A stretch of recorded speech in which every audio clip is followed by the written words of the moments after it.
ठीक है। 13 में वो हमें कह रहा है कि परसेंटेज ऑफ मर्चेंडाइजिंग हमने देखा था ना, कि प्रोडक्शन से लेकर जब तक वो डिलीवर नहीं होता कंज्यूमर तक, वो सारे प्रोसेस को हम क्या कहते हैं, मर्चेंडाइजिंग कहते हैं। ठीक है। मार्कअप आमिद क्या होता है? मार्कअप सिंपल होता है कि कॉस्ट में आपने अपने प्रॉफिट को ऐड करना है, उसको हम कहते हैं मार्कअप। मार्कअप ऐड करने के बेसिकली तो दो तरीके होते हैं, लेकिन इसने एक तीसरा भी बना लिया है। मार्कअप हम या तो कॉस्ट की बेस पे लेते हैं या सेल की बेस पे लेते हैं, या मार्कअप हम अपने पास से रुपीस की सूरत में इसने ऐड कर दिया कि मतलब 100 की चीज बनाई है, 30 रुपए जी ऐड कर दो बीच में, ठीक हो गया ना, rupees.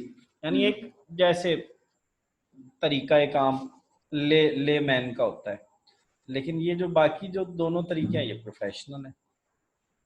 Markup is percentage of cost, आपने जितनी आपकी कॉस्ट है उसके अंदर आपने सर्टन परसेंटेज प्रॉफिट की डाल दी, वो आपका। अब हमें ये देखो ना, ये कॉस्ट है, ये कॉस्ट पे आपने मार्कअप लेके बीच में ऐड कर दिया।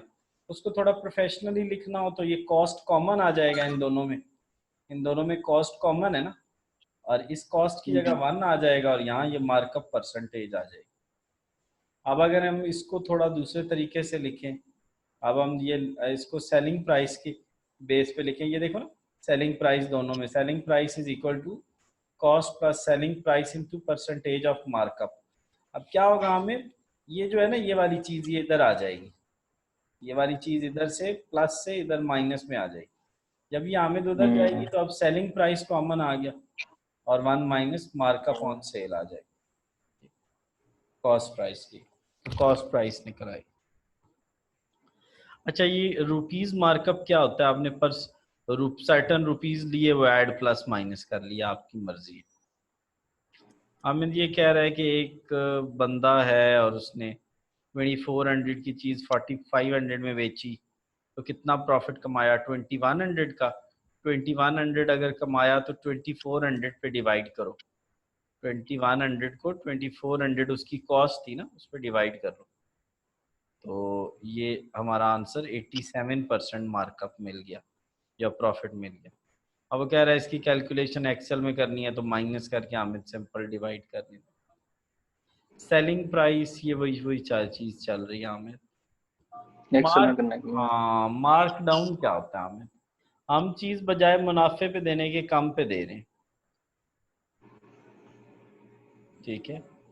अच्छा, ये कैसे हो जाती है? यानी हम यार, हम चीज हमारे घाटे पड़ गई है, देनी है यार। Market down mean reduction in the price.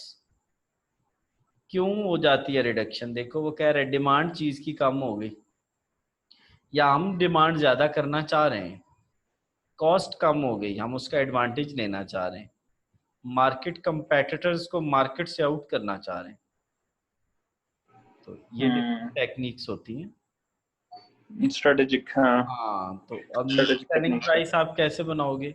Current selling price minus current selling price multiply by mark down. अब करंट सेलिंग प्राइस कॉमन आ गई, 1 माइनस मार्क डाउन आपका, ये इसकी सेलिंग प्राइस निकालने का तरीका आ गया यार, ठहर जा। अच्छा, अब मार्क डाउन किया हमें दूसरी तरह एग्जांपल कि 3300 प्राइस है, मार्क डाउन करना है 3300 का 25% लेके माइनस कर दो, नई सेलिंग प्राइस आ जाएगी, और एक्सेल में उसने उसको हामिद कर दिया।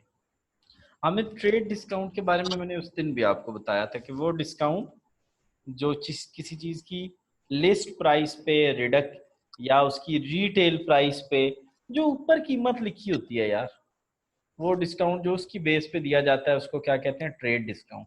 और इसका मेजर मकसद पता है क्या होता है? सेल्स को बूस्ट करना, सेल को बूस्ट करना। ये लिस्ट प्राइस पे दिया जाता है। लिस्ट प्राइस होती है यार, या कैटलॉग प्राइस होती है। किसी भी दुकान में जाए तो वो कैटलॉग नहीं होती। जिस तरह हम खाना खाने जाते हैं तो उनके पास एक कैटलॉग होती है, क्या खाना है, इसका इतना रेट, मेन्यू। तो मेन्यू इज बेसिकली का menu of the store. Store के अंदर हमें मेन्यू बन नहीं ना सकता यार, आइटम बहुत ज्यादा होते हैं। खाने में तो यार मेन्यू बन सकता है। There are two type of discount, एक होता है सिंगल ट्रेड डिस्काउंट, एक होता है मल्टीपल ट्रेड डिस्काउंट।